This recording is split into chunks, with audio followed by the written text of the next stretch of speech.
প্রায় 3 বছর 4 বছর মতো রিলেশন, অনেকদিন ধরে সম্পর্ক ছিল। দেশে আসবো বাঙালিতে অনেক প্রোটোকল থাকে ওইখানে, সবগুলো মেনটেন করে আসতে লেট হয়ে গেছে আর কি। আপনাদের শুরুটা কিভাবে হচ্ছিল? আমাদের শুরু হয়েছে, সে তখন এয়ারপোর্টে জব করতো, আমি পাশেই বিজনেস করি, তো ওই ফেসবুকে এই পরিচয়। আচ্ছা ভাই, আমি প্রশ্ন করতে চাই, কে কাকে আগে প্রপোজ করছে? মিথ্যা বলা যাবে না। আচ্ছা, আমি হচ্ছে ভাবির কাছে প্রশ্ন রাখতে চাই, আসলে বাংলাদেশের ছেলেদেরকে কেন বিয়ে করার উচিত না ভাবির দেশের ভাষায় বলবে? ভাই একটু বলে দেন। Orang Bangladesh bagus, lepas tu dia orang punya hati pun baik.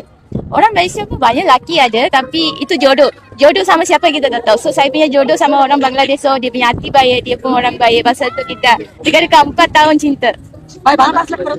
সে বলতেছে যে বাংলাদেশের মানুষ অনেক ভালো, ওদের মন অনেক ভালো। মালয়েশিয়াতে অনেক ছেলে আছে অনেক সুন্দর, কিন্তু জুটি তো আল্লাহ তৈরি করে, এই জন্য সম্পর্ক হয়ে গেছে। আর মানে আমাকে অনেক পছন্দ করে চলে আসছে।